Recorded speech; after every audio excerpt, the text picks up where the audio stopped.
What is going on, All Terrain Nation? Tonight is the happy hour, and as you can see, my buddy overlanding for fun, Tim is not here. Tim is rushing back from Indianapolis, so maybe he'll join us in a little bit. But what is going on, everybody? Happy to talk to you tonight. Hopefully, there's no audio issues tonight. I know last night we had some strange something going on. I had to quickly repair. But speaking of strange looking things, I've got to bring in Shocker Racing because this guy is the Neon Man. What is going on, James? What's Not up, too buddy? much. How you doing? Doing good, man. Not as good as you. You've been a man about the world here lately, and I'm just trying to catch up with you. Yeah. We just got back from the epic Moab trip. You're right. Well, not even that. You did the Jeep thing in Florida, and we did the Panama City Beach one, not actual Jeep Beach, but the Florida Jeep Jam. Nice. Well, you are about town, and I seen your post the other day. You were like, "Hey, man, I just feel like I need to be traveling more," and I'm like, "Yeah, I just need to be traveling. I'll take anything right now." Yeah, right. But how's everything going with the fam and everything? Everything's finally settling down, man. Yeah. Finally, it killed me. Like, you and my buddy Luke were in Moab the same time, and I remember talking to you about, hey, we might be around Moab the same time, and I think you were like, oh, and I think we're the week before, and it kills me, man, because I could have done a trail with you guys, right? Yeah, and I think we probably would have just overlapped a little bit, huh? Yeah, man. So first off, you got a hell of a collection behind you. Thank you. You know, it's Ford broken down and broken down, right? Is that what it is? I'm playing. But so you sold the Wrangler, right? Yeah. Wrangler is sold. Kim's parents actually ended up buying it. So it's staying in the family. They've paid for it, but it's still in our garage. So hey, that's not a bad thing, right? Right. Best way to do it, I guess. Right. Hey, is your MacBook volume on your I know you're recording through your phone. The phone is I mean, well, I guess I'm getting double. I feel like it's going through your no, I've got the muted with the chat. Maybe because they were kind of close together. I don't know. Did that help any? I don't know. We'll figure it out, man. It's not that bad anyways. Okay. I mean, you last minute were like figuring out light situations. So yeah. I will say this time your setup is not as fancy as the last time, though. Yeah, it was a little more last minute, and it's been nuts. It was nuts leading up to Moab, and it's been just as nuts kind of settling back in from Moab here. So, so tell us a little bit of. Let's just start with the beach thing, man. You drove through. You were literally like 20 minutes from me. You stayed in Nashville, or just right outside of Nashville. Yep. And I was like, what the hell is going on? Because I didn't, I have a lot of friends, so I'm trying to keep up with everybody at all times. And I was like, what is going on with this? And then you have what you guys were down there for about a week, right? Yeah. So we went. It was 5-6 days. I know Jeep Beach in Daytona is like the big one that everybody goes to, but we have some friends in Panama City Beach that were like, hey, listen, like, we've got a place to stay. The Florida Jeep Jam is right next door to us. We own a pizza place, like all the free pizza you could want. Right. Come on down. So who are we to say no? Well, my waistline says hell yeah. That's what my waistline says. Well, now that sounds horrible, but anytime you get a chance to just kind of chill out on the beach is a nice time, especially because you're in Chicago, man. You guys are kind of like, we hate the cold weather, or by spring, I imagine you guys are like, I'm ready for some warmer weather. I'm always ready for warmer weather. I hate the cold. I hate the snow. So I need to be in a warmer state. Right. Well, there's a few of them to choose from. So you drove the Gladiator down though, right? Yeah.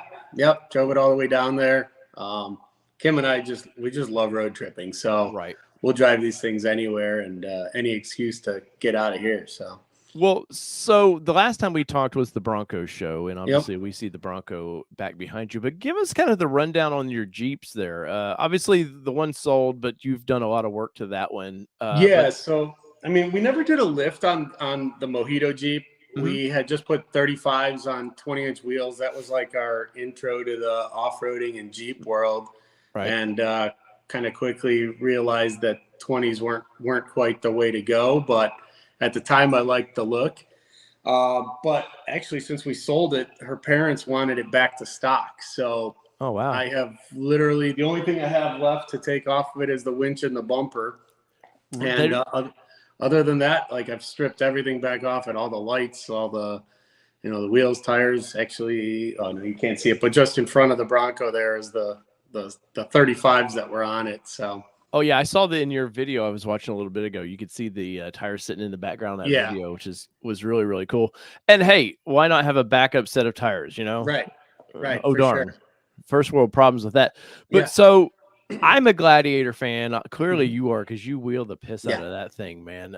Yeah. Why go from the Wrangler? You said that was your intro vehicle Yep. into Jeeping. Why go into the truck, man? Honestly, YouTube. Yeah. We seriously we jumped on it for our channel. Mhm. The Wrangler had really taken off for us on the channel, and I thought, what better way to like keep things rolling than to have both, the Yeah. newer JL and then jump on the Gladiator right away. And like honestly, Kim and I had this discussion. I sold her on trading in. We had a Porsche Cayman that we traded in for the Gladiator, and I sold her on trading that. And I was like, we'll probably just have the Gladiator for like a year. It'll be good for the channel.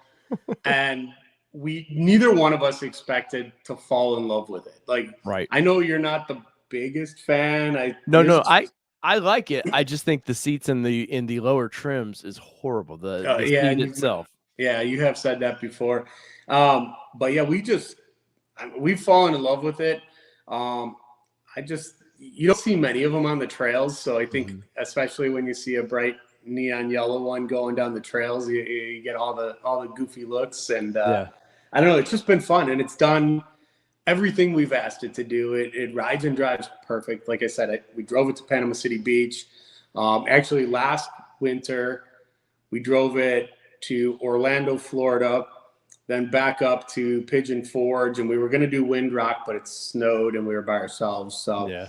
But yeah, I mean, we'll drive it anywhere. It's other than tight trails. That seems to be its only drawback, but Yeah. everything we did in Moab was just fine. So Well, that was the one thing from mine. Of course, I'm on no lift. I'm on like 32-inch tires. They're mud terrain tires, but it's still no lockers or anything. I think if I were to do it again, I definitely would go with a Rubicon, just to kind of get a few things out of the way, at least to have some lockers. yeah, But and hopefully then the leather seats would be a little better for it. That would be a lot better than the hard ass sport seats. But Yeah. I will say I enjoyed it until there was a couple of rock gardens where we got hung up on the thing, and I was having some issues with the computer controlled throttle response and stuff. It didn't want you to you've wheeled long enough now. There's just certain times you need to spin the wheels. You need to clean them out. You need a little get up to get into the rocks, and it just would not do it. It just would pull the engine back down. I was like, nope. Wow. You are not doing that. So that was the only disappointing about the Gladiator, really off-roading for me. I think they need at minimum 35-inch tires to look the part. Yeah, the proportions are definitely off from the factory, right? Mm-hmm. But so what model is this? I'm assuming it's a Rubicon. I'm seeing the red. Yeah, both the Mojito Jeep and the Neon Gladiator are both Rubicons. We just love all the features that were already on Mojito. So when we ordered the Gladiator, it was pretty much the same thing, except we ordered it in black, knowing that we were going to wrap it. Right. And now, of course, they do a few fun colors with the Gladiator. They were doing the green, I believe, for a short time. There was a green they were doing. They did the Gecko. Yes, that's it. Mm-hmm. And I've seen a few of them on the road where I've had to do a double take to see if it was like the same, if it was the wrap like ours, because I know there's been a couple of wrap people that did the same color wrap around the country. Right. But the Gecko, it's a little more green than our neon yellow, but it's a good color. Right. So Bird Dog Overland says, met these guys last Saturday at the Chicagoland Broncos meet. Very nice couple. Yeah. And big thanks to him, actually. I'll give a shout out real quick, because he told me on our Bronco on the soft top, we had the fabric on the back passenger corner had like the clips had cracked and were pulling out. Uh-huh. And he hooked me up, told me that there was a TSB out on it, because I've been waiting for 2 months for the dealer to figure it out for me. And he gave me the TSB number. I took it to the dealer, and they're fixing it today, actually. Oh, So nice. Nothing like having to find enthusiasts to tell the dealership how to fix their products, right? yeah. And he was like stunned. Oh, I never heard about this, So he was, I guess, happy to know about it. So, Well, they get paid. Dealers get paid from Ford or whatever yeah. it is, so they are happy to get money, especially right now in the midst of the not recession that we're in. Yeah. But so you're going 40s, right, with the Yeah. Gladiator? 4.5-inch lift. We went with the Evo lift, and then 40-inch Nittos. We ran on the stock 410 gears for about a year, and then we finally went to 513s. Right. So did it go straight to 40s? What's the history with this vehicle? I kind of had this entire build. I kind of had the vision for it right from when we ordered it. So right. I knew I wanted to go big, and I knew I wanted to kind of push the boundaries and go wild with it, because I was building it for the channel. So, I before we even had it, I already had the Evo lift ordered.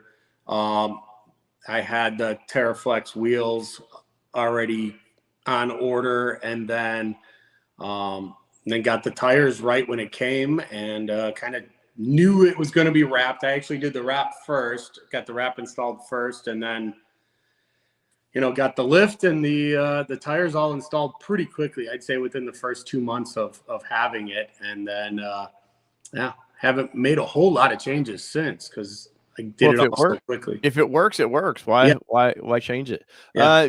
I've seen a couple people asking about your channel. It's Shocker Racing. Shocker Racing is all one word, and then garage. And I know privately you have a couple Shocker Racing channels. So the garage is the one you want to find. Yeah, maybe you want to find the others. I don't know. Yeah, but on Instagram, the Shocker Racing is okay. the other one. But on YouTube, it's just the one channel. So okay. It started in a different direction, and then kind of evolved into sports cars, and then into the Jeep stuff for the last 4 years now. So right. Well, so obviously the big video you have almost 1 million views is how long does it take stripping the doors off of the Mojito Jeep? Let's see, that was 3 years ago. So that Jeep had been out for a little bit then, right? It was probably 6-8 months when I got that, because they didn't come out with the Mojito color right away. Oh, okay. So we got that. I think they launched the JL in the spring, and then we got that right at the end of July was when we got it, and then did that video sometime that fall, I believe. So this is it's not a launch edition or anything though, right? No, it's not. They debuted the Mojito color at the Chicago Auto Show that year. And that's when I fell in love with it, and then started my sales pitch on Kim again. And then but it wasn't available right away. So I don't know why they weren't making it right off the bat. And Jeep, they do all these goofy things with their colors where it's only available for a couple of months, and then they discontinue it, and all those games. So there's the collectors, man. The Jeep collectors, they got to have all the colors. So. Right. I just make my own colors. So was it instantly going to be the yellowish, the neon yellow? Was that always in the plans? We kicked around some ideas for colors, but I ordered a bunch of samples, and the yellow just popped right off the bat. Like I said, I wanted it to be wild. It kind of went with the green, it kind of went well side by side, and you're like Skittles over there. Right. So I remember talking to you last time, like you had gotten the Jeep and just were like, hey, let's go try to do some off-roading now. So you did a little bit in the Wrangler, but the Gladiator, like we were saying earlier, it's a different animal, really. It's longer. You sit in them, they're pretty similar, but there's a little bit of learning curve with that truck, right? For sure. And luckily we hadn't had a ton of experience in the Wrangler before starting to wheel the Gladiator. Right. And then just the fact that we did the lift and the 40s on the Gladiator, we tended to lean that way if we were going wheeling after we had them both. So Mm-hmm. so most of our experience and we kind of learned on the Gladiator. So other than the first time out when we smashed the bed on a tree, it's been pretty good. So Well, you got to get that out of the way, right? well, right. Yeah, yeah. No, I mean, trust me, because I'm putting my Gladiator up for sale, Mhm. and I was looking at it the other day. One trip at Windrock, of course, I knew there'd be some wheel rash. Yeah, That's just the game. Somehow I've chipped one of the front fenders. yeah. How I did that, couldn't tell you, and it's a deep chip too. Oh, really? Oh yeah, and I'm like, damn it, man, because I've been wanting to take it up to some dealerships because I think even Gladiators right now that you can get your money right out of them Yep. if you have them. And, I do remember though we did talk to, the Ford dealership with the Bronco because the initial idea was we'll get rid of the Gladiator, we'll trade it in for the Bronco. And dude, they dogged me so hard on Really? trade-in value. Oh my god, it was like I'd had it, let's see, we bought it in May of last year, in, November is when we were gonna do it. So what, 7 months maybe? Yeah. And yeah, I paid MSRP minus, I think there was $1,000 rebate or something. And the guy was offering me like 40 for it. And I was like, "No, I'm not Yeah. giving you this thing. Like, I'll Right. just hold on to it for that." Right. But, so are you seeing a lot of gladiators in your area? They're starting to see. I actually was just saying to Kim over the weekend that actually after we left the Bronco event, we were driving a couple towns over, and I'm like, man, I keep seeing a lot of Gladiators. So I've been seeing them more and more lately Mhm. than in the past, but still not a ton. Not like the Wrangler, obviously. Yeah. Well, you can't. Nobody's gonna compete with that. Even the Right. Bronco back there, sadly, is not competing right now with the numbers they do. What was so you went to Moab. I've not I have a good friend that takes his Gladiator out there. He lives in Denver. But other Hmm. than that, I don't know many people taking Gladiators out there. I'm assuming at Easter Jeep Safari, they're probably everywhere, just like Right. Wranglers. But what was your impressions of this thing out there? It was great. I mean, we weren't out there trying to be heroes and do the craziest stuff, and you know what I mean. Yeah, This is our first time. We're still. I'm never going to claim I'm a professional off-roader. right. We're still learning, and But I mean, it did everything we asked it to do. No issues. Um, just we're the biggest of our crew, so nobody else is on 40s and a 4.5 Yeah, inch lift. So we purposely were picking the harder lines right. in the group. But yeah, I mean, there was no issues there because there wasn't really anything all that tight, and that's Mhm. really the only time I ever seemed to have issues with wheeling it. It's like I said, it's always getting between trees. That's Yes. always my problem. Um, but out there, I mean, no issues at all. Yeah, and that's because this was your first time in Moab, right? Yeah. Yep. So minimum experience, and of course they call it slick rock, but at no means is it ever really slick. It's the grippiest stuff you could ever drive on. Yeah, we Um, we were kind of prepared for it to be more slick than it was, and we had no issues. Right? Yeah, no, I remember the first time, I think it was in 15 was my first trip to Moab. And I remember taking a rock home with me because I was like, I was gonna wanted to bring it to my buddies here, and I was like, this is what they call slick rock. It's like sandpaper, man. And Right? because you always hear about it, but you Yeah. just, till you get to experience it, you don't know. And I remember being kind of like you're saying on 40s and everybody else is on smaller stuff. I remember doing that with my Nissan Xteras I had, and I think we were on 33s or something at the Hmm. time. And I remember looking for rocks to just sort of roll over because everybody else was on these 28-inch Yeah. tires, and I'm just like, well, I'm leading a bunch of people around that I'm like, well, this is kind of boring. So I can imagine a little bit on 40s being like, wow, man, I have this built up vehicle. I want to challenge it, but at the same point, you can't put your friends in a position they're not maybe capable of. Yeah. Well, I mean, th- there's like what I noticed in Moab, and we did 8 different trails, everything from just the scenic ones like Chicken Corners, to Top of the World, Metal Masher, Poison Mhm. Spider. But like even Poison Spider, seemed like there's a line for everybody. Yeah. You know, I could choose, and there was things where I had to take tighter. tighter turns just because I wasn't going to make the switchback or whatever, Mhm. but I could go right over the bigger rocks. But we had a 2-door JK with us on 33s and a 2-inch lift, and he just picked his different lines, and there, Yeah. each of the people in our group kind of knows what their vehicle is capable of, and kind of make your way through the trail. So Yeah. So I remember on Metal Masher there was, it seems like right before you get to the top of the kind of lookout on it, it mhm. seems like there was a big staircase. Did you do that staircase? Yeah, we did that one. I think I can't remember what it was called, but I think that's the only one on Metal Masher that didn't have a bypass. Mm-hmm. But I mean, I walked right up that like it Oh, was I bet. nothing. But even our buddy with the 2-door, he's got a rear locker on that, but he climbed right up it too, no problem. So Yeah. we're lucky. We've got our group. Got a group. We had 7 Jeeps. 5 of us kind of drove together, and then 2 of them met us out there. But we all kind of learned together Mm-hmm. wheeling. And even though we have different vehicles, we all know our vehicles, I think, equally well. Right. And so it's just a good group that we know we're not going to be the ones trying to like do the craziest, biggest obstacles, but we're out there trying to test our vehicles a little bit, but still be safe and not just destroy stuff, Yeah.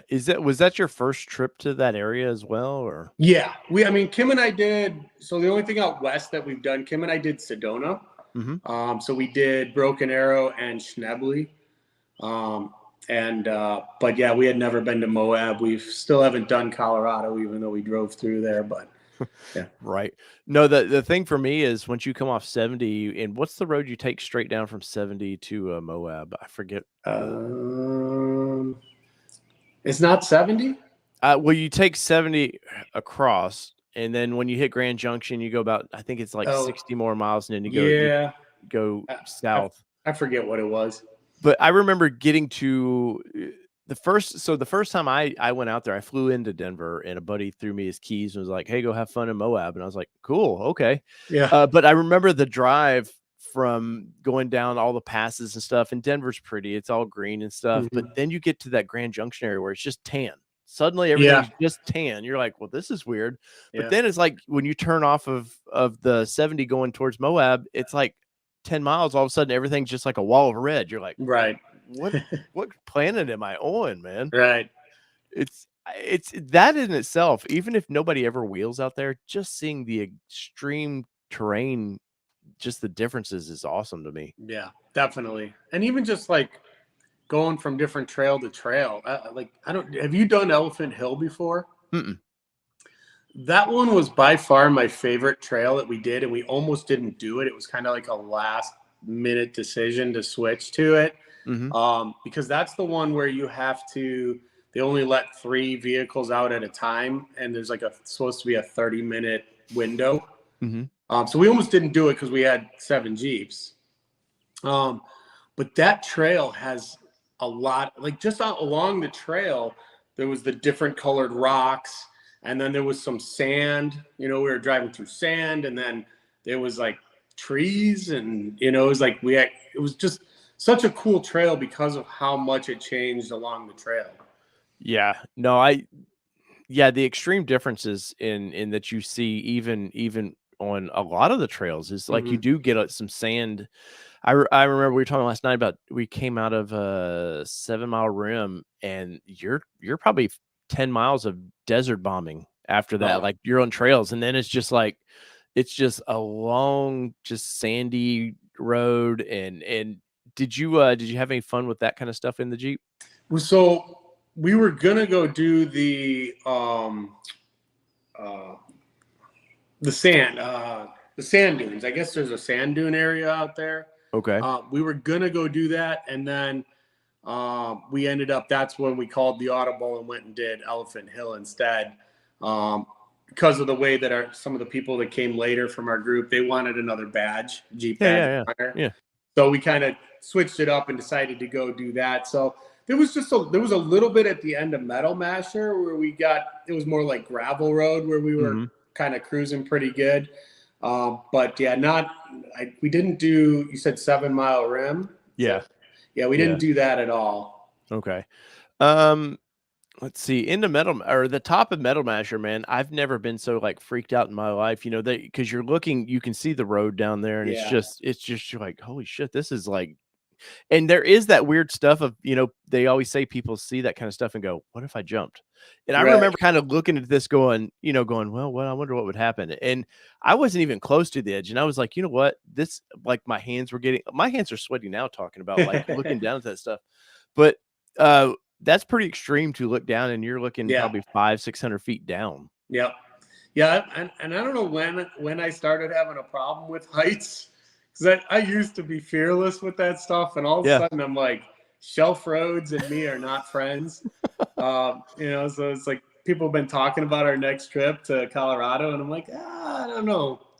But Black Bear's so overrated, man. Just is so it? over. Yes, but I will say, so I rode with my buddy Danny that's on the show every once in a while, and I was in passenger, and you're going down those switchbacks, and they all happen to be on passenger side. And I'm just Yeah. looking like, and Danny's talking, and he's a desert runner, he's a desert rat, man, so he likes to go fast. And I told Dan, I was like, you know what? Let me go get out and get some pictures of you doing this, because I was getting like, I have some control issues, and I was like, I Yeah. don't think Dan's paying attention as much as he should. And of course, that trail is notorious for, if you do not pay attention, it can bite you. But no, Yeah. that area is so pretty, it's worth it. But and you do Black Bear, but for me, it was just like, yeah, Yeah. it was like the one you get that picturesque view where you can see the town from way up Hmm. high. That was really cool, and seeing the house with the waterfall coming through it was fun. But after that, there's so like engineered paths, and there's so many better trails out there than and I will say, for the Gladiator, Hmm. that one turn would be a mother effer to Yeah. turn that thing around. Yeah. There's Speaking of that, on Elephant Hill, there's some switchbacks there. It's Mhm. not crazy high or anything, Right. but there's one where it actually tells you to pull straight up into the corner Mhm. and then back up the next switchback and then drive up that. So I was a little nervous about that one from doing our research before Yeah. going out there, but it ended up being, it wasn't very high, and not as tight as it sounded like it was going to be. So Yeah, Bird Dog's talking about Imogene, and Poughkeepsie's his favorite. Imogene's probably my favorite trail I've ever done in is that it? area, just because you get to see a bunch of cool mines and stuff, like, Okay. because that's part of the fun. I mean, there's nothing about any of those trails they're pretty bulldozed down, honestly, because they are actually serviceable roads to get to Right. places there. And but Imogene by far, because you get up there and I want to say you're almost 14,000 feet in the air. It's windy as piss, man. Just Yeah. windy, windy, windy. And but you're just looking for just forever. It's just real pretty. And no, it's that area. I'm telling you, you're gonna have a blast when you go out and go explore Colorado. Um, but you guys towed this thing out there, right? Yeah. Yeah. We haul it out there. We always say, like, bring the hauler and hope to not need it. Yeah. Other than, because otherwise, if you don't bring it, you're always going to need it, right? Was there ever a thought of like 40s? That's a long trip. I'll do it anyways. Um, no, only because I knew we were going to have 7 Jeeps out there. So Oh, even okay. if it wasn't me that broke, I wanted to make sure we could get whoever broke home. Yeah. Yeah. Otherwise, that's why we drove it to Panama City Beach, because I'm like, I'm not going to break it. I'm not, we did do a trail ride there, but I'm like, it's not rock crawling. I'm not going to Yeah. break it on a sand ride out there. Well, you say So, that, and that's the one thing, like the one thing you didn't think you would ever break it is in sand somehow. right, right, Or the guy that always buries his vehicle at low tide, right. and then panics when the tide's coming in. Yep. So you did whitewater rafting. Like, this just wasn't a Moab trip. Like, you did a little bit of everything out there, right? Yeah, we tried. We had it was 7 Jeeps, 14 people. So we were trying to get a little bit of everything in. So yeah, we did whitewater rafting the one morning, which I had never done. That was actually a lot of Mhm. fun. The company we booked through ended up being like super, like, chill, laid back, like, Yeah. and so they were fun. They were pulling each other into the water off their rafts, and It's just a good time. And then yeah, we did hit Arches National Park briefly, Yeah. but we did go see one of the arches anyways. So I will say the couple times I've been to Arches, like there's always the you know, you've seen in the old 80s movie where the little Asian guys are taking pictures of everything. mhm. I've seen two separate times, two bus loads. I don't know if it's just a Japanese tour guide company that like, hey, we're going to take you through America. The two times I've seen it has been little cameras everywhere taking Everywhere. I swear to God, taking pictures of everything. I'm like, well, okay, I guess you got to document it, but Yeah, right. no, I love Arches though. It was cool. We planned to do Top of the World one morning and then go to Arches in the afternoon, but we ended up being like 8 hours on doing Top of the World, and there was nobody out there in June. I don't know if that's normal, but the trails were like empty. What was the temperature though? Because that's probably one. It was 100 degrees, and I Yeah. had people saying, "Oh, you're going in June. Good luck with that," you know. But Yeah. I didn't mind it, and it was nice that there was literally nobody there. So we went to Top of the World, and we had all the time we could want taking pictures and flying the drone and all that stuff up there. So that was cool. But we ended up taking a lot of time to where we didn't end up getting to Arches till after 5 o'clock, and then we went to the Delicate Arch, so it's a 1.5 mile hike. And the sun was setting on us, and we're like, oh, that's cool. Yeah, it was cool, but then we were like hiking back in the dark. So yeah. Well, and they do have some like if it's the one I'm trying to remember. I remember there's a big hike, and of course altitude will kick your ass too. You don't realize that you're 4,000 feet in the air there. Right. So yeah, a small normal hike turns into some heavy breathing at times on some of the stairs. I want to say it was Delicate Arch. Is that the one where you can walk under it and stuff? Yeah. Yep. Because I do remember that, and I remember I was freaking Kelly out because I was like climbing all over these rocks on the other side of it, just having fun, and she was freaking out like you're gonna fall, and of course, knowing my family's luck with breaking arms and stuff now, it's probably smart that she was all up my ass about that. But no, I Arches is, even if somebody's just driving through, you can go do Arches. You can drive almost to everything in a car. Right. It's all paved roads and stuff there. And what's cool is there's actually trails there too. You can actually go out and have some fun there. There's like off like Jeep trails and stuff there. Oh wow, I didn't. Yeah, you can. I think it's towards the back of the park. It just takes you straight out. And there are, especially because you had the book. I forget what they call the book. The Moab Trails. Yeah, book. There's definitely some stuff out there where you can go have some fun there as well. Nice. And I want to say it's Baby's Lions Back. Baby Lions Back. Is that right there too? I can't remember. That's right outside of Hell's Revenge. Oh, okay, but it's close by, right? I can't. Close to Arches. Is it? I'm probably mixing it up with something. I was not the map guy, but I don't think it was all that close. Okay. I remember doing Baby's Lions Back, and like Kelly freaking out because you're just climbing up. Yeah. You know, even if it's a small version, but you're climbing up, and all you see is sky. Right. You're like, uh-oh, where are we going? And then did you go to Hell's? We did do Hell's Revenge. So you get to see a little bit of the Lions Back when you're driving in, and you see that and you're like, shit, man, I don't know I'd ever wanted to drove down that thing, because you just went up and back down.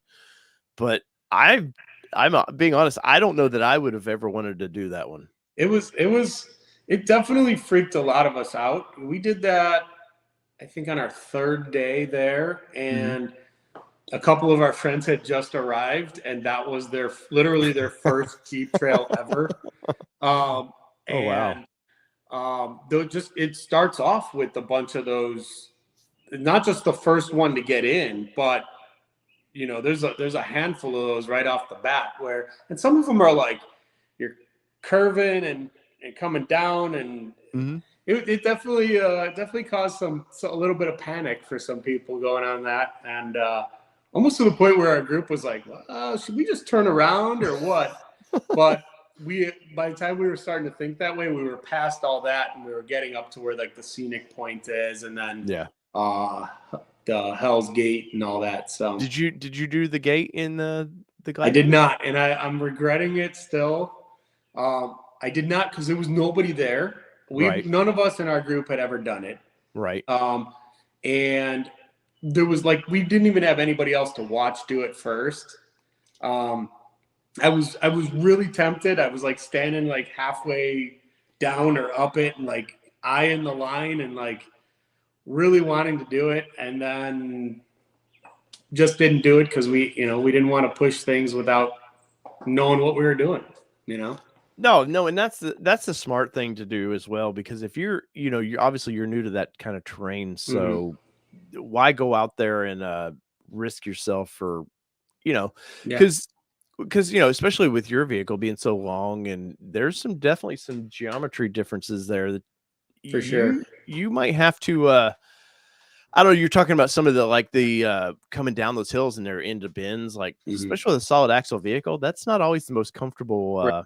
thing to do. I think a lot of the independent suspension guys seem to forget that no, you get a lot of droop, Yeah, especially I'm sure for you, man. yeah, You're already lifted 4 inches. So yeah, no thank you. Not at yeah. all. Have you? So you've never done Hell's Revenge? I've not. So it, honestly, it's just never interested me. And every time I'm out there, I've been out there 3 times, I want to say, for big Nissan events. And I talked about this a little bit last night. Usually when I come out, I'm covering something, or it's sounds cocky, but I'm there to be a personality. So I don't Sure. get I by the time I'm done with that crap, I'm just kind of like, well, I'm just hanging at the condo. Yeah. Man. But no, I've done my share of trails out there, but that's not one that it was on my bucket list. Kelly just walked in. She doesn't know it, but it was on my bucket list for us to do this year if our Okay. trip not been screwed up. Yeah. It was a good one, but definitely I would say number 4 or 5 in my top 5. Oh, really? So, yeah, I mean, like I said, Elephant Hill was just by far my favorite trail. Right.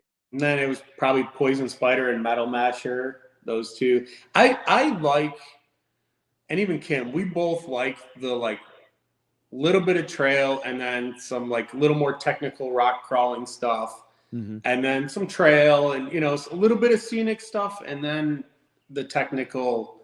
We like rock crawling. We Yeah. do. Yeah. And so I think that's why Elephant Hill, Poison Spider, and Metal Masher would be my top 3, because there's a little bit of that and some variation in the terrain.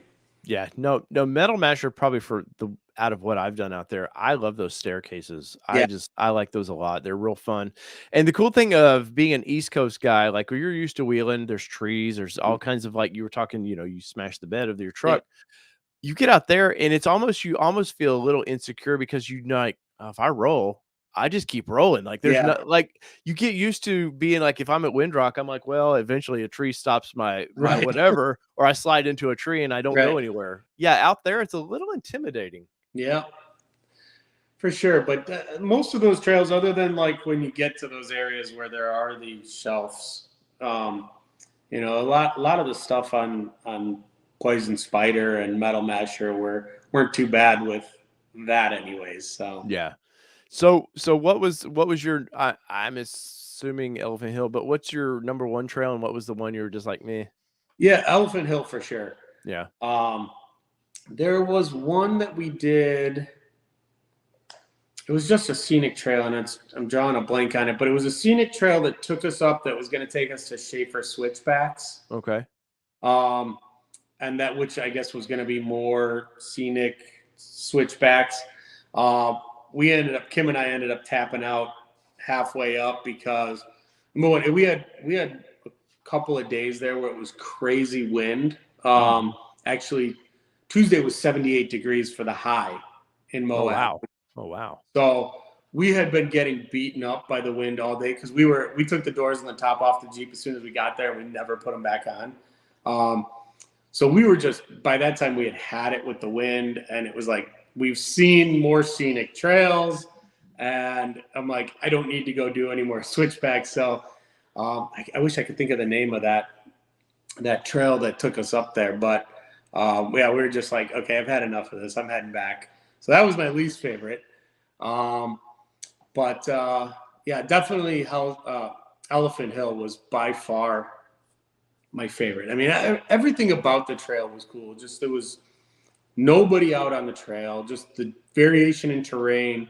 I actually enjoyed the switchbacks and the backing up the one section of it. And then it was like we found the best place for lunch where there was like a rock cliff kind of came out to provided some shade where we could like sit down, have a nice lunch together. You know, just the whole thing ended up being perfect. There was a little bit of a hike area where we parked and we hiked out to another cliff, and it was just cool. Yeah, no, like the big kid of you comes out with all those rocks. You're like, I just Right. want to run all over these rocks. Definitely. Yeah.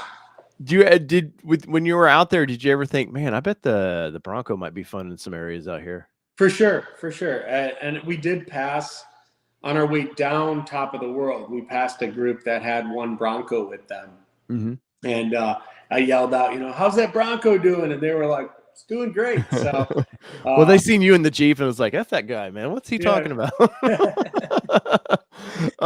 but, No, I mean, well, my buddy Luke last night, he was talking about. He said I saw several Broncos out there, that's a very encouraging. That yeah, I saw a few in town, but that was the only one I saw on the trail. But again, most of the days we would be out for 8 hours and be lucky if we saw one other group of vehicles on the trail. So. Yeah, no, you're very lucky. Trust me, because anytime I've been out there, it's just like, it's just I don't know. Of course, I go out. It seems like I'm out in these like 20 truck groups, and it's like it's a long day. Yeah, and which is why I didn't want to do events anymore. I was like, you know what? I'll go show up to somebody's events, but if I don't want to do it, I don't want to do it. yeah. And mentally, sometimes these trails they're not physically exhausting, but mentally they're very exhausting. Mm-hmm. Like you said, they're just long days with, especially if you've got a handful or a group of vehicles and everyone's got to get through every obstacle. And these days, everybody's got their cameras out and shooting every single point along the trail. And it takes up, makes it a very long day out on the trail. So. Right. So, any plans to kind of go back to Moab and Oh, absolutely. Yeah, for sure. We're not like strictly chasing Jeep badges, the badge of honor, but yeah. But it makes it fun. It gives you a reason to find new spots and go try them. And so we got 6 out of the 10 possible ones in Moab. So definitely want to go back. I would definitely like to hit Elephant Hill and a couple of my favorites again.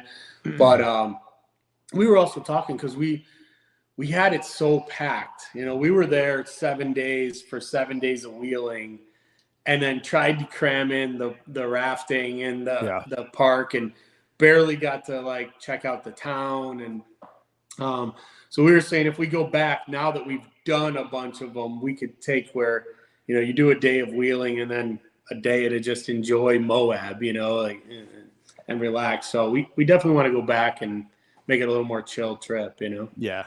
Well, what did you think of the actual town itself? Because it's not a big town, but it's definitely a tourist town. Yeah, it's nice. I think it had a little enough of everything. A bunch of them wanted to go walk around the shops, and there was a bunch, plenty of knick-knack shops and decent amount of restaurants. And yeah, did you get some Zach's Pizza though? Zach's Pizza? No, we did not. What, Kelly? They didn't go to Zach's Pizza.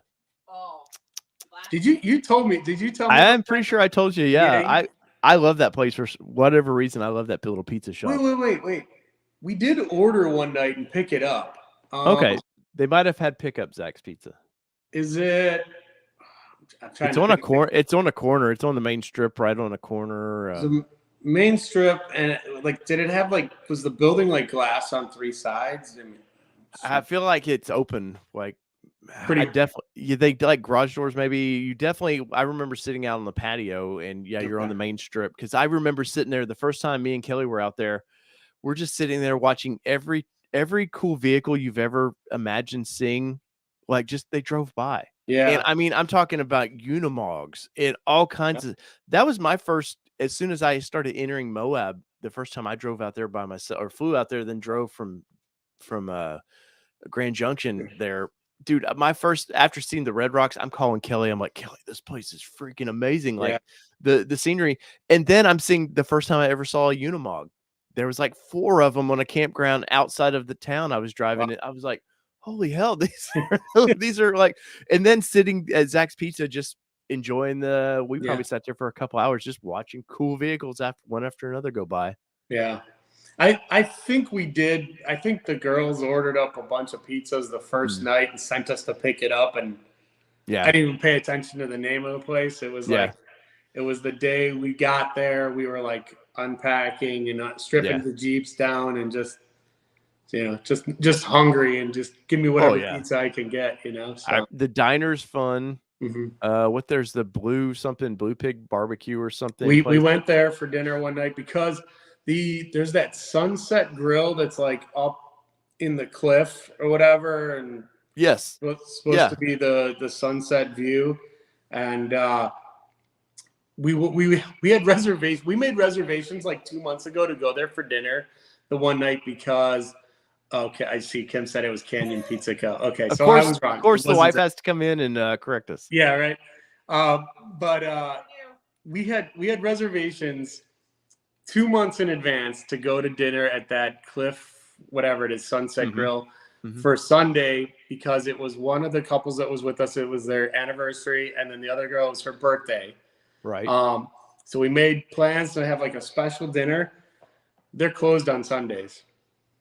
And they took a reservation, didn't bother to call us and tell us that they weren't even open that day. Oh, wow. Yeah. So we ended up at that Blue barbecue instead, which ended up being really good. So I was glad we ended up there. But and then we did the Moab Diner for breakfast one day. I love the comments here. All Pizza Nation. It's just meat and bread. Calm down. Yeah, but these are fun. There's the fun thing about going in some of these places is just getting things that you can't have normally in your day-to-day life. So that's part of the fun of that place. And I'm sure Zach's Pizza, if I were to put it next to my local pizza place here, there's probably no better, no worse, but it's just part of, like, from us, we go to Moab, we're stopping at Zach's Pizzas. If you're going to talk, you have to come over here and talk. Then you can't be a part of the show. Don't ask me questions then. No, I am surprised though. Like I miss oh God, I can't think of the big off-road park out there. I can't even think of it now. Sometimes it's open, sometimes it's closed. In Moab? Yeah, it's to the south. Area BFE. Which I want to say BF Goodrich or somebody, a big bunch of people bought that place, but that's a fun place to hang out too. I'm amazed though. You would think there would be more off-road shops there. Yeah, there's not even like a Jeep dealer. Yeah, in town. Like I thought for sure there'd be a Jeep dealer there. I did. My one issue I had is I lost on the rear of the Gladiator. I lost one of the bolts for the sway bar end link. It's just a factory bolt. Yeah. But I was like, I just pop into a Jeep dealer and see if they had one in stock. But instead, I ended up at the O'Reilly trying to piece together a bolt that'll fit in there to get me along. But yeah, I was shocked that there wasn't a Jeep dealer there and like nothing. Yeah, lots of side by sides. I see Mobile's talking about. Lots of side by sides out there. Lots of bicycle guys out there too. And my hat's off to a bicycle guy because there's no way in hell I want to be out in 100-degree weather riding a bike 25 miles down one of these trails. Right. Not at all. Nah.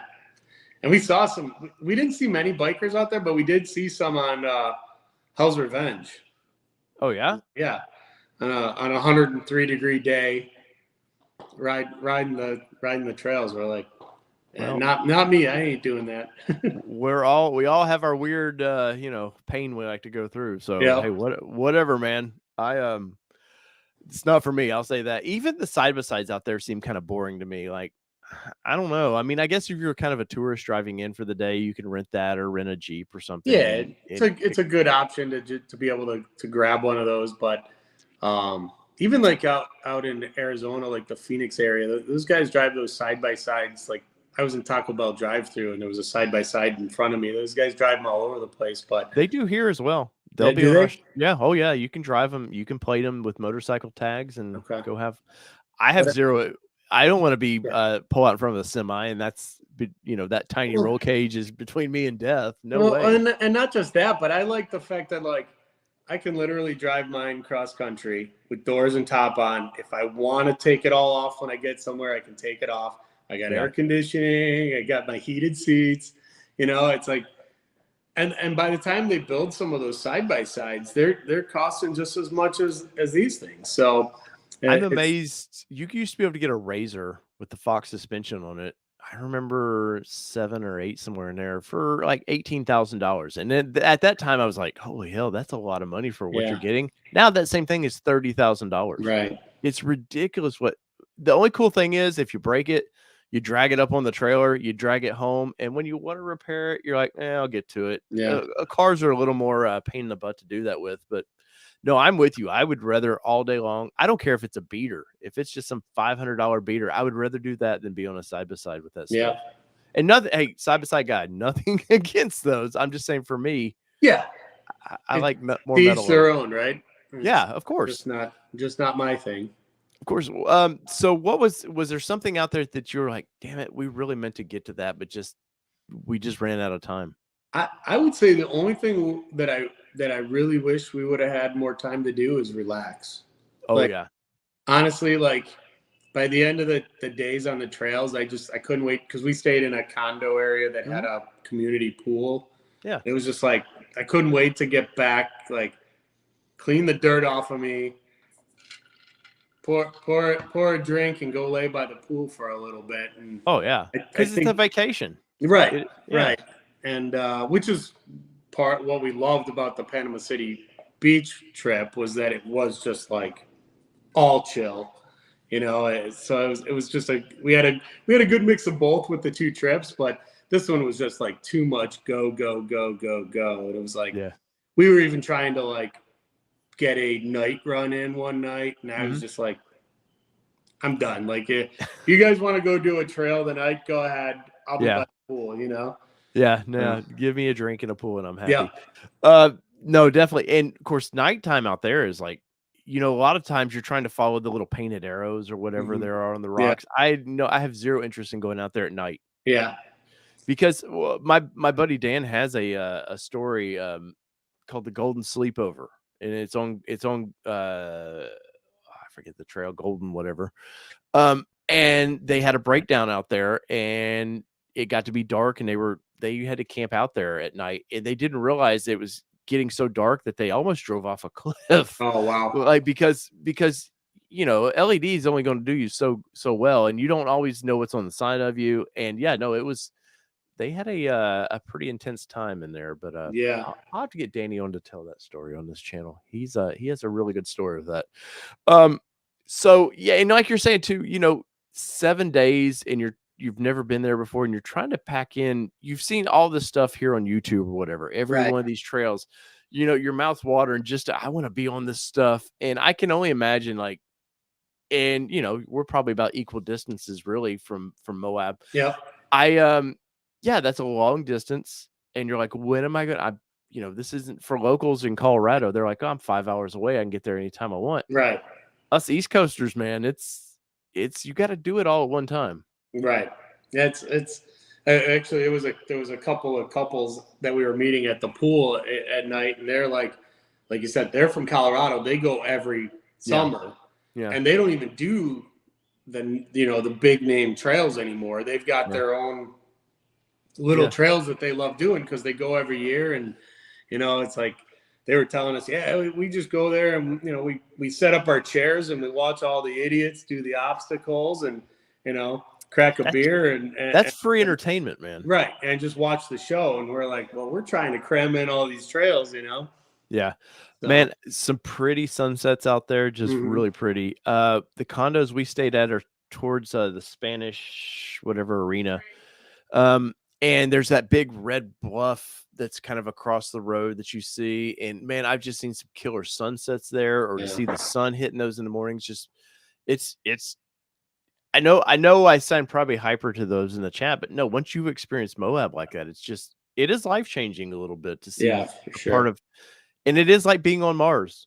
Whether you want to think, you're just like, this is freaky, this is alien. Yeah, for sure. Yeah. So would you ever you go next time, would you like to do it in a 4-door a Wrangler or a Bronco there, or is the truck just too? Absolutely. Yeah. We'll definitely be back, and we'll see what vehicles we have at that time. But yeah, I would definitely do it in a Wrangler. I mean, the guys that were with us, they all, they were killing it with their Wranglers, whether it was a 2-door or a 4-door. So yeah, it was. Well, yeah. But would you take the vehicle that's in to the left of you? Because I know what's to the left of you over there. The Corvette. Yeah, the new Vet that's on the channel. Yeah, I don't think that'll do so well out there. Although actually some of the just the drives would be absolutely beautiful out there. And we did see some sports cars kind of cruising through the canyons and stuff. Well, there's some good rips out there, man. Yeah, there's some sure. good roads out there. Tim, welcome in. Tim, James, Tim. Howdy. Hey, dude, I would have been here like 10 minutes earlier, but I had to get this fire stoked up. Well, pretty good. It's understandable. It wouldn't be a happy hour without the fire. That's right, man. Well, and cheers, Tim. And happy belated birthday to you, Tim. Oh, happy birthday. Thank you. We weren't going to talk about that. Well, we just talked 39 and holding. Well, I hope so. Yeah. And Tim, thanks for, I know you were rushing to trying to get back on. Oh, no. The people have missed you. It's been a couple weeks. It's the highlight of my week right here. Everything converges right down to Tuesday nights. All right, Tim, hold the fort just a minute. Yes, sir. Well, Dave must have. Did he leave us? Yeah, he probably went to the bathroom. So I was listening to the stream on the way back down. So I live south of Indianapolis, down towards Bloomington. I think you guys are in Chicago, so you're familiar with the area. James, you still with me? Are you there? There we go. Are we off? Right. Did I ruin the show by going away for a minute? That's all right. So where I was listening to you guys as I was driving back down to get to home. I know you were talking about doing the switchbacks in the Gladiator, and some of those being a little hairy and everything because it's longer. Out of curiosity, since you've had both a Gladiator and a Bronco, and have done these switchbacks and everything, do you think something like trail turn assist would be beneficial in the Gladiator? That's a good question, and I probably should have played with it because I've got a Taser programmer to readjust for my gears and my tires, and there's an update for that actually adds it to the Gladiator. But I don't think on some of those switchbacks, I don't think there's enough trail turn assist to make those turns. Yeah. It was where even the Wranglers, it was like a 2 to 3 point turn in some points where I was like 4 to 5. So I just think the length would make that the trail turn assist not all that helpful. Yeah. Do you think that's something Jeep will put in their the next Wrangler? That's a good question. It was definitely something that I think probably one of the more advertised features on the Bronco. I would think that was like getting a lot of attention. So maybe they'll want to go after that publicity, I guess. Yeah. Well, but I will say a couple times I've messed with it, I could see on some trails that it would be definitely like I was talking on Black Bear, that one main switchback that I'm telling you, your Gladiator, it'd be like a 15-point turn in the Gladiator because it's a tight wall behind you. But I could see on that being pretty fun. But other than that, no, I can't imagine I'd use it much. But having it, any weapon in your arsenal is nice to have, And I was pleasantly surprised to see how well it worked on the Bronco. At first I thought it was kind of gimmicky until I played around with it in the snow, and it actually works really well. And I can now see some benefits on trails, but I don't know with the length of the Gladiator how well or how much more it would help. Yeah, well, it might keep you out of a tree. Maybe. Oh, I will say though, I I'm so hoping that Ford does a Bronco truck though, because I like the idea of the Gladiator. I love the thing. It's fun.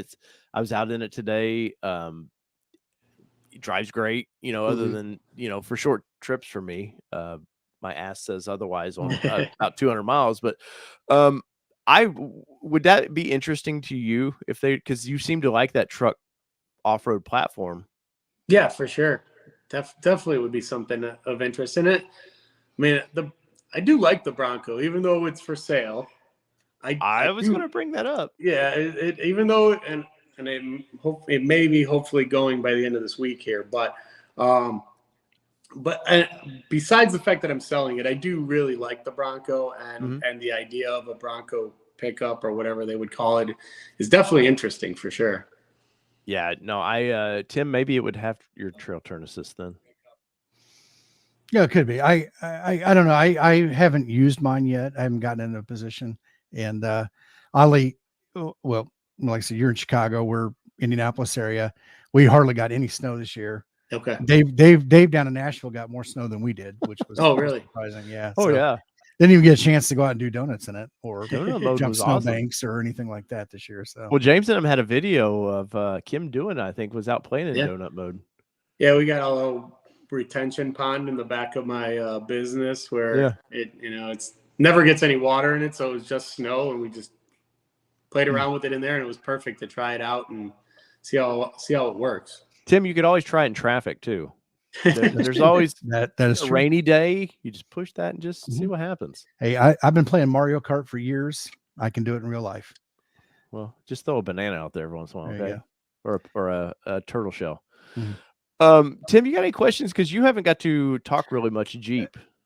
Yeah, so I did. I know I was hearing you talk about kind of the upgrade process and stuff that you went through with the Gladiator. Mhm. Was that stuff that did you actually do your own upgrades with the suspension and everything, or was that something you I have literally done everything on the Gladiator except for the gears. stuff for the So gears? I did not replace the gears myself. I've done it once before on a Mustang, and I'm not sure how it ever drove again. So Yeah, I'm like, Yeah, not I'm going with to you. touch that. But we did the wrap, we did the lift.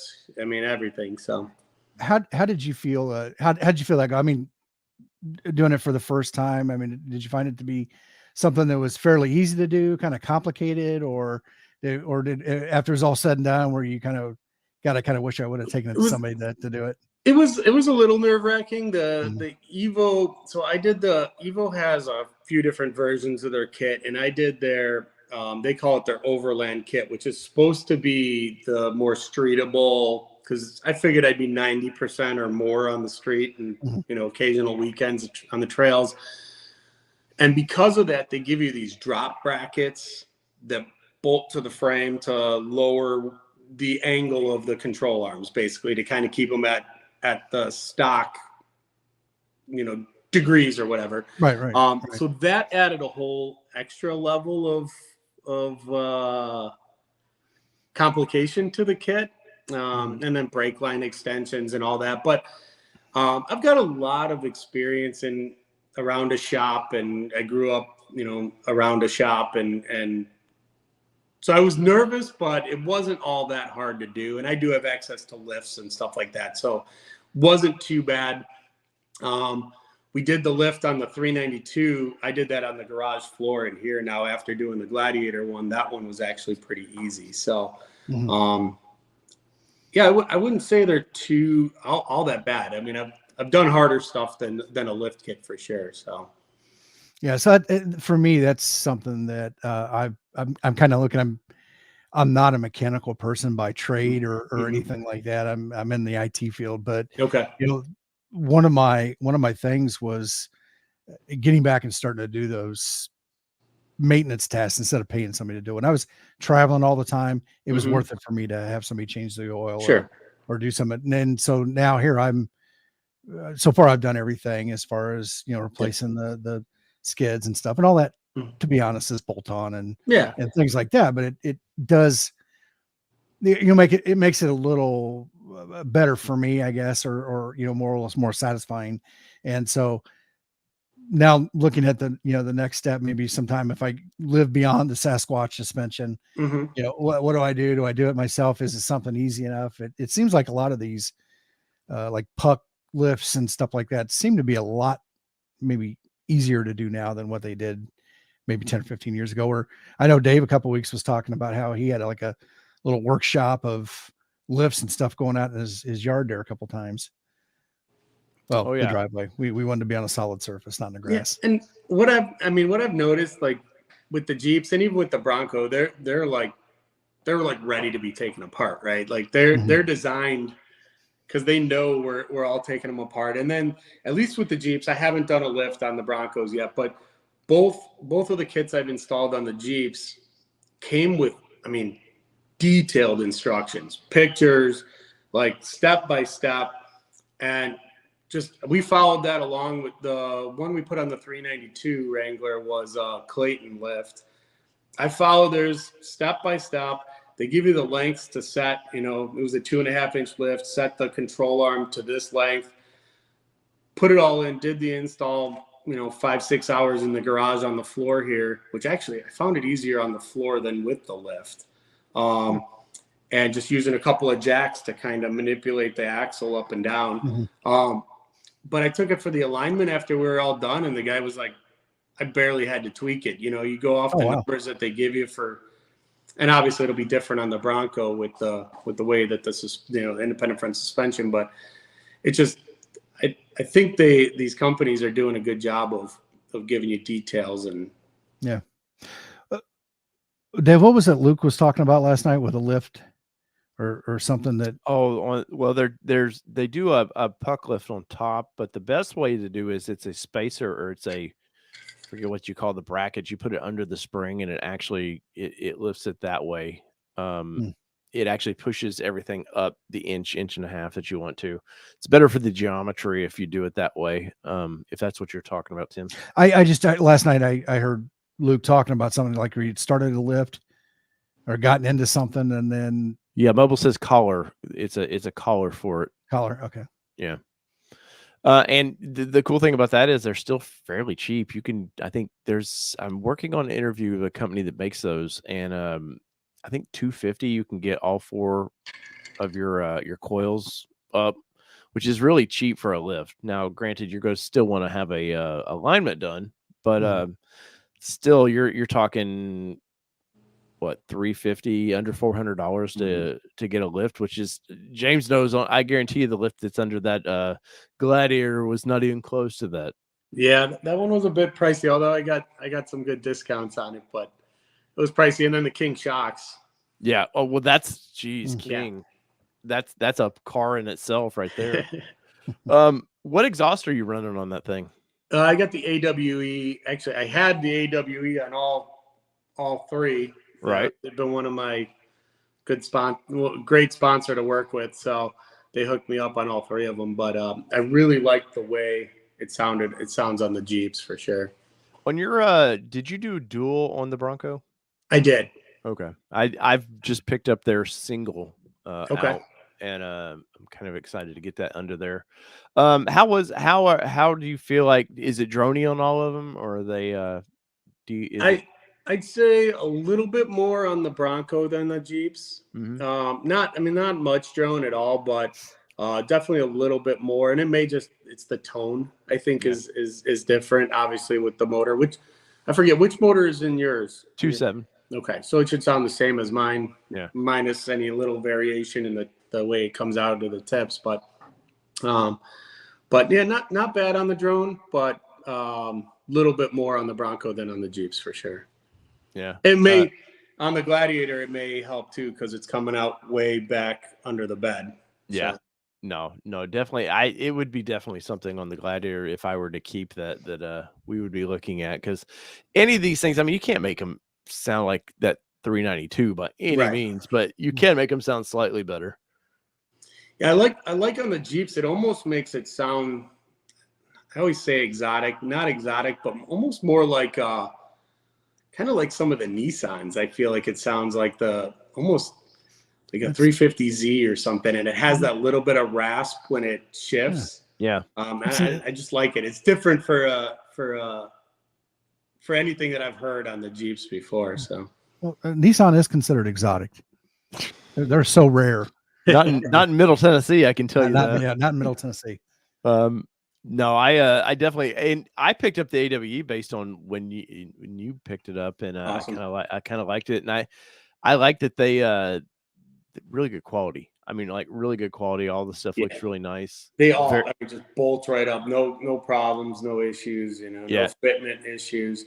Now, is yours just the dump, or is it the actual single tip out the back? I've got the tip, and I'll never use. I will just do the dump because just the tip, yeah. Just the tip. No, I will say the tips they give you are just stupid big. It's a 5-inch tip. Like, no, I'm not making this thing I don't want it to look like a racer vehicle by any means. And I will, in my review, I will ding them on that just slightly because they don't. What is it? Is it the dual gets a 4-inch maybe? Yeah, I think it was 4. Yeah. Yeah.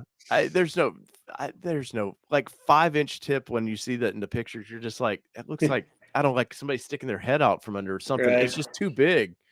The 5-inch is what I had. So for the Gladiator, I got the dump and the 5-inch one that comes out the single side exit. And I was running that. I ran it at Silver Lake at the sand dunes, and I accidentally jumped it accidentally off a dune, and I didn't realize, but the fender flare actually popped loose, right, and was sitting on the tip. And did it melt? Melted a half circle in my fender flare from that big 5-inch tip sitting on there. That's trail customization, is what that is. Right. Yeah, it's cutting clearance there. Yeah, for those 40s, you needed just that little bit of extra. Sure. Ever thought about a soft top for that thing? For the Gladiator? Yeah. You know why I don't like them? When you fold the soft top, I don't like that it folds up right on top and looks like a man bun. Yeah. It's funny. I was just thinking that I saw when I was going up to Indianapolis this evening, there was a Gladiator that passed me with their soft top up just like that. And I thought, man, that does not look good at all. If it had folded all down and sat on top of the bed there. Yeah. I'd kind of like what the Bronco does, how it. Yeah. Exactly. I've been very happy with the soft top in our Bronco. I like more than I thought I would ever be happy with that thing. So I do see them. They do look a little strange to me. But I've thought, well, maybe next Jeep I get will have a soft top like that. I've been waiting for Best Top or one of the aftermarket companies to put one out that folds differently or does something different. They offer different options for the Bronco and the Wrangler. Yeah. So I figured somebody would come out with something different. And the only one I think I've seen is that like powered. Have you seen that powered soft top for it that just looks goofy? So I saw those at SEMA they were all over all the Broncos, and I was just like, oh, I don't know why anybody would want that. If you want that kind of a convertible, go buy a BMW or something. Right. A hardtop convertible and do it that way. So what's up with the Jeep, man? Any big plans? Anything changing about it? On the Gladiator? Mm-hmm. Well, the wrap is coming off. I figured because you had everybody autograph the hood. I saw. Yeah, the hood is pretty faded. Yeah. The neon colors. They come with a warning saying that they're going to fade fast. Yeah. So I'm happy that I got 3 years out of it. Mm-hmm. And it's got plenty of nicks and scratches and trail damage. And so it's time I got to pull it. I'm going to pull it soon. And then I got to fix some body stuff from some of the trails and trees. And then it'll get probably a fresh wrap. Nice. But it sounds like it's here to stay for a while, though, right? Yeah, we're in love with it. So we won't. The Gladiator won't be going anywhere anytime soon. Right. No, I get that. And it is a good looking, and 40s on those, man, to look perfect. Like if you have not seen a Gladiator on 37s or 40s, they're beastly for one. They do look massive, but it just fits that long bed to a T. For sure. I've been trying to get Kelly to let me put new tires on the Bronco so I could dump the 34s or whatever they are from the Gladiator or from our Bronco into the Gladiator. I was curious to see what it looks like, but sadly, the way tire prices are right now, I'm not buying anything. Dave, Have you seen the Moto built bed shop? I don't think So so. they came out with a whole new bed for the Gladiator, and it actually I really want it, but I'm not sure I want to. You have to literally cut 12 inches off the frame in the back here. Right. So I'm not sure I want to commit to that. I'm sure you've seen people that'll cut the stock bed and shorten it. Yeah. But they actually came out with their own like full bed that comes with fenders, the flares and bumper and everything. And they were showing it side by side with a Wrangler, and it actually had better departure angle than a Wrangler. And I mean, I would use it as a truck, but I that's the one thing I know they were hard set on. We got to have that. What is it, a 5.5 foot bed? Mm-hmm. And I'm like, no, 5 foot bed would have been perfect on that truck, man. Yeah. They really could have. I think probably it might sell better if it just a little less truck and a little more Wrangler. It would have fixed the proportions a little bit stock, right? Mhm. Like a little shorter, I think would have been better for the overall look too. But yeah, I'm really interested in this Bob's bed, but I don't know that I want to commit to cutting the frame. Yeah, well, they. You can always glue it back. A little Yeah, duct right? tape. You'll be good Oh to go. yeah, yeah. Super glue, duct tape fixes A everything. little JB weld. You're fine. Yeah. So what's the next vehicle for you guys, man? You guys do seem to go through a vehicle every once in a while. Yeah, that's why these vehicles had to go. So we're still kind of keeping that a secret. So, I know what it is, but I'm not going to say. Yeah. So we're still keeping that whole thing a little bit under wraps. So we're not going to unveil that just yet. But Yeah. Hopefully I got some status updates. So it hasn't been Nice. built yet, but it's at least moving through the process. So Nice. Well, anything getting built right now, I don't care what manufacturer is it's a lucky deal. yeah. How's the dealership's been looking up there? Are you seeing cars on lots or They're pretty scarce for sure. They're definitely they're all doing the like parking the vehicles sideways to make it look. We had a Kia dealership. They split it. It was with a Hyundai dealership, and they split it. And I don't know if somebody else took Kia or what, but it opened right at the pandemic. I mean, right at the pandemic, and they've constantly for the 2 years have had like 6 cars. It seems like, and they do that. They're like spread them way apart. Yeah. I'm like, who are we fooling at this point, man? Right. Yeah, you just can't get cars. We understand it. Yeah, it's definitely sad to see. Yeah, no, I'm my of course our Jeep dealership is a Ram everything dealership, and no, they go in spurts. So right now it's I've seen a few Power Wagons sitting there and a lot of 1500s and not many Jeeps right now. Yeah. That's why I Although need to- so we're right near I-90. Mhm. So we're always anywhere we go, you hop on I-90 to get anywhere. And every time I get on though, I see 2 truckloads of Wranglers heading west on I-90. So, I mean, literally every time I get on there, I see truckloads. So they're making them and they're shipping them. I just don't know where they're going. Yeah. No, I mean, the last summer when I was up at the Jeep plant, like they were everywhere, but just, I guess it's a popular vehicle, especially in summer. Mhm. This is the time of Jeep and it's time to sell those things. And it's time to sell Broncos too, I'll say. Yeah, I know you've been working on that one for a while, so Yeah, it sounds like so I'm getting that rear window, should have it back tomorrow. That's been holding me up. I actually had a buyer and they were like, well, I don't want it until you get that window fixed. right. And the dealer's been holding me up for almost 2 months. So I lost out on a sale like a month ago already. But it sounds like it's going to Carvana by the end of the week if they don't go bankrupt first. Yeah, right. So I'm assuming they've offered you a pretty good price on that. Yeah, I've been checking it since I decided to sell it. I've been checking it, and they finally came up to where it should be. So yeah. The only thing is, I got to pull the wrap if they're taking it. So that's always a pain. If I don't find somebody in the next like 24 to 48 hours, the wrap's coming off of it. So. Well, and I imagine, it's obviously it's a cool wrap, but I imagine that does probably limit the audience a little bit because some people just don't realize, oh, it's just a wrap. You just peel it off and go about. Yeah, your and business. it's hard. I mean, luckily for me, I do have video evidence of the whole thing being wrapped, so you can see that the paint was, and it was brand new. I think I had 100 miles on it when I wrapped it, but Right. I'd always be worried about, because you don't know what the paint is like underneath, right? Yeah.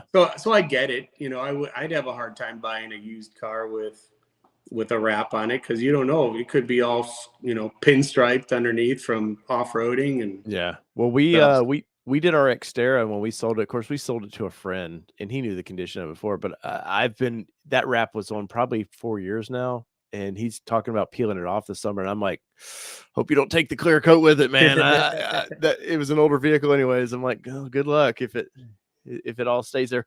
So obviously, your YouTube channel, you guys pumping out some content. I know you took a break. Mhm. You know, but you obviously you've put out a couple of videos now. Tonight's video was just kind of a recap, right? Yeah, it was kind of like an intro to what's like. We have so much Moab footage. Our friend Scott is like loves the drone stuff, so he got us so much content out there. So we kind of wanted to do like an intro and kind of talk about Chicken Corners, which was a pretty basic trail, and then we're gonna try to. I gotta see how much footage I have from each day with the different trails, and I'll either try to lump a couple of trails together, or, you know, do them each one individually, something like that. So just I find it hard. I don't know about you, but I prefer to do install videos, is because I can film it all and then sit down and edit it, and it's easy. Yeah. But when we're on these on these trips where it's 7 days of footage, and I'm grabbing my cell phone sometimes, and I got some on my GoPro, and I got friends doing it on their drone, and it's like you're trying to compile 7 days worth of footage from 5 different cameras, and I get overwhelmed with editing. Well, it's one of those things you have to each night just sit down and like dump it, put it in its own folder, and then move on to the next. No, because it's definitely I've got footage from last fall in Texas that I still haven't put together, and it is some of that. I just got overwhelmed with that. I've got we did a week long with a Frontier, and I've got a fuel economy video I need to do on it. And that's kind of you. And then my stupid ass GoPro decided I don't know if the SD card got corrupted or what. I was trying to do some drive-by shots with the cameras low, looking up at the vehicle as I drive by. Got it home all excited to put that video together. It didn't record anything. And I'm like, are you freaking kidding me? And I just had, I use the GoPro Hero 9 with I've got the media mod on there with the built-in mic thing. Mm-hmm. This is like the third time now where I go to pull the footage, and I've got no audio.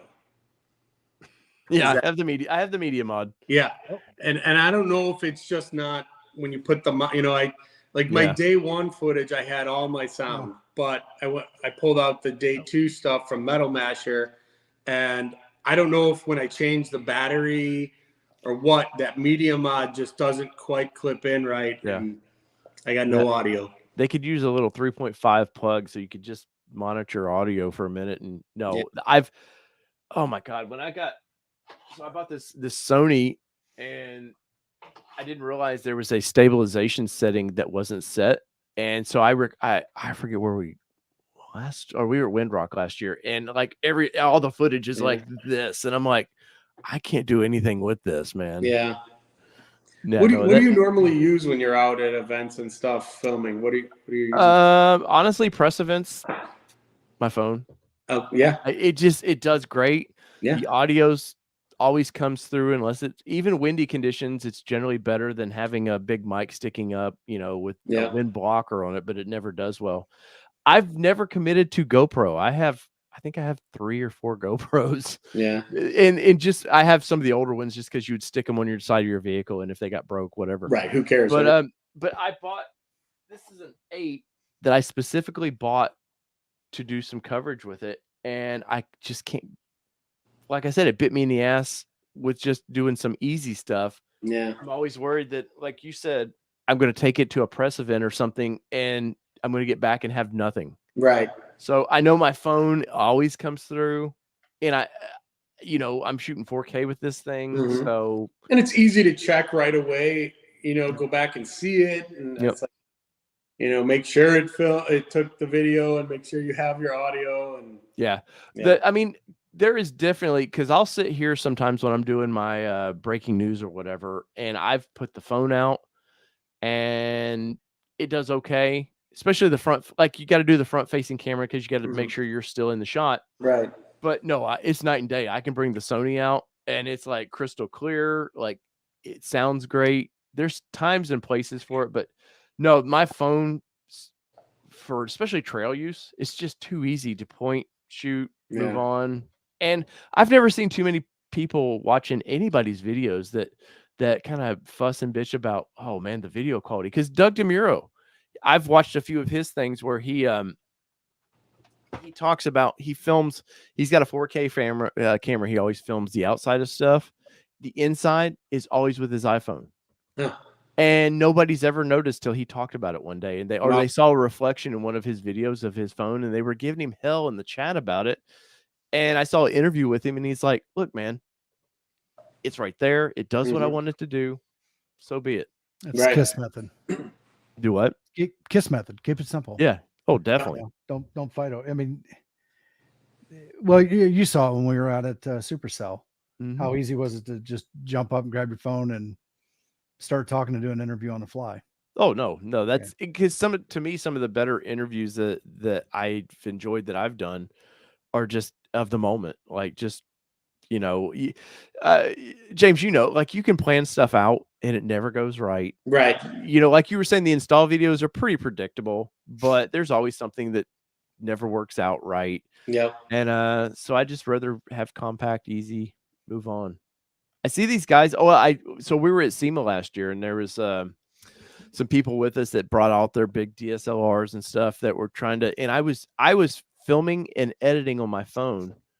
I had a video up in 20 minutes, and they were still fumbling around with their camera. And I was like, Right. hey, especially for what I do, if you ain't first, you're last, kind of thing, Yeah, all that SEMA stuff for sure.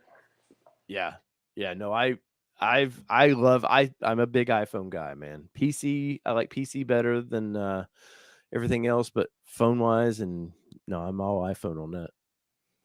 What did you use in Moab? I mean, obviously a little bit of everything. I used my GoPro and my iPhone, but like I said, my friend Scott, I'm not even sure I don't even know what drone he had an FPV drone and a regular drone. I'm not even sure which ones they are. And then he had I think it was a Sony camera, all sorts of lenses and stuff. And so he hooked me up with a lot of the footage for it, which is awesome. It's great to have somebody there helping, right? And obviously Kim and I do things together, and she'll grab the GoPro and do stuff. So she's actually better. Like, I'm not good in public places, actually. Like, I'm weird. Like, you can't break it out and just start talking. Just like walking into a store with the camera rolling and stuff. Yeah. Like, I'm still weird about that. I've been doing this for, I don't know, 4 years regularly now.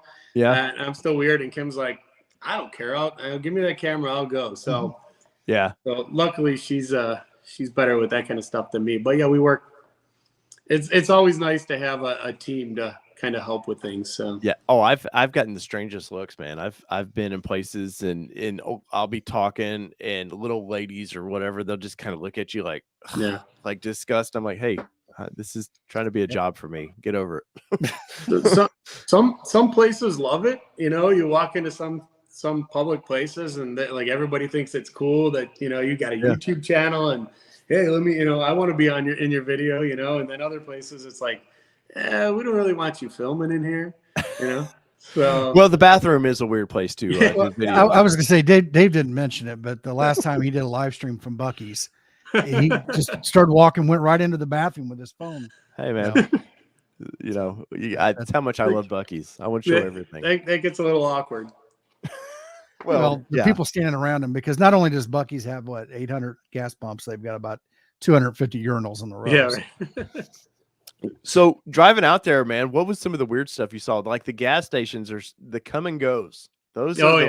Who came up with that name? Like, and I saw a TikTok recently of it was pretty funny of all the other names they could have called it. It was pretty good, but yeah, it's like who thought that was a good idea? Although I think they've sold a lot of T-shirts and stuff. Oh no, I had to get a hat, definitely. Right. I had a T-shirt for a long time. We went out there to do a thing at Clear Lake, Iowa, and that was the first time I'd saw Come and Go. Mhm. And yeah, so it was a great novelty to bring back here to Indiana. Oh yeah, you're like, is this a legit business? Yeah, Hey. and all the people working there, they understand. They're Yeah. just like, yeah, I get it. It's old. Just move on, please. Buy your Skittles and move on, please. Right. So I'm assuming you're gonna just kind of eke these videos out every so often and Yeah, tease us with Moab. I try to do weekly stuff, but I honestly I hate editing. Really? I don't enjoy editing.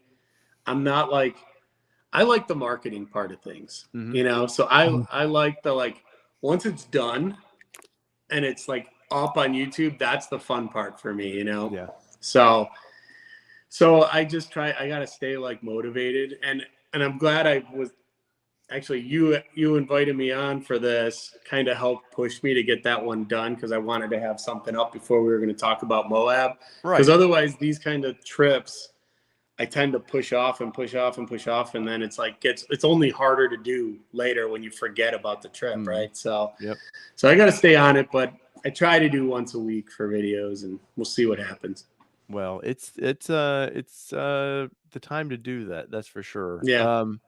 So obviously, Instagram. You have Instagram. Let's see. Pull this up here.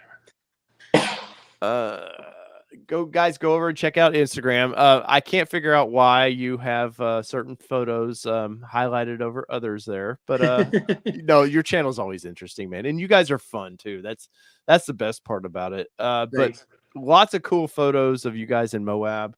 I totally drooled every time you posted this stuff.